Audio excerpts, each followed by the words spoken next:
guys, Kimura. Let's take a look at one of the last guard attacks from the closed guard that we'll do. This is the Kimura arm lock. We may have seen this before. It's very, very simple though. Let's take a look. So again, I want my partner's hands on the floor similar to our hip bump sweep. So I'll get them there however we're able to. Now, when we can practice this one, we can just practice the sit up and catch, and then we'll look at how we can actually finish the submission. I'll do a couple of reps side to side. Here we go.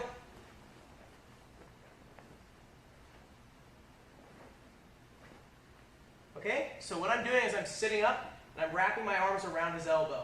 This is going to allow me to set up the Kimura. We'll go ahead and rotate since it's kind of strange to see from the front. Okay, so I'm controlling his wrist. Whatever hand I'm controlling, I'm going to start to hip out. So that way I have plenty of space to sit up. Now just like with the hip bump sweep, I'm going to sit up and reach past his ear. But unlike the hip bump sweep, I'm on my elbow for right now. Okay, I'm not going to have to come all the way up to this hand. So I want to maintain control of the wrist down here. Now I'm going to take my hand that's over his shoulder. I'm going to bring it over so I can hook my wrist.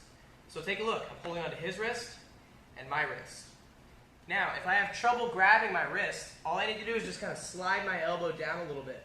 Okay? I can even bring my elbow out from underneath me. It's going to make it really easy to grab it. And once I have a hold of this grip, if you would like to finish this, then we're going to start to hip out the other way. So right now my hips are facing that way. I want my hips to face that way. So as I do that, I'm going to start to bring his elbow up towards my chin. Hips out, hips out, hips out, hips out. So I'm just kind of walking my hips from side to side so that my hips are now facing the other direction. Now, if I don't close up my guard, they're going to escape. So I close my guard. I'm on the side of his body now. Now, once I have this Kimura lock, it's very, very easy to finish from this position. All I'm going to do is take his hand and push it to the back of his head. But we need to do this really slowly, okay? If I push hard, I can really injure him. So, using not only my arms, but my body, I'm going to rotate my body and very gently push the hand to the back of the head, and that's going to be attacking the rotator cuff, which will make him tap out really, really quickly.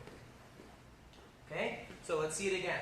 So I'm here, the hands are on the floor. Again, drill it first, just sitting up and catching the submission. This is always the best way to drill because you start to understand how to get there. That's the hardest part.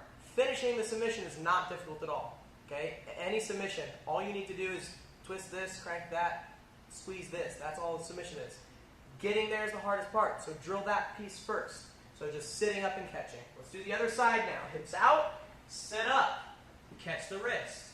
I'm going to drop back to my shoulders as I start hipping out. Hip out, hip out, hip out. I close my guard, I pull his elbow up to my chin. Not just my hands, I use my whole body to rotate. Be very gentle with the Kimura. Okay, this one can really jack up some shoulders. Don't let it happen to you.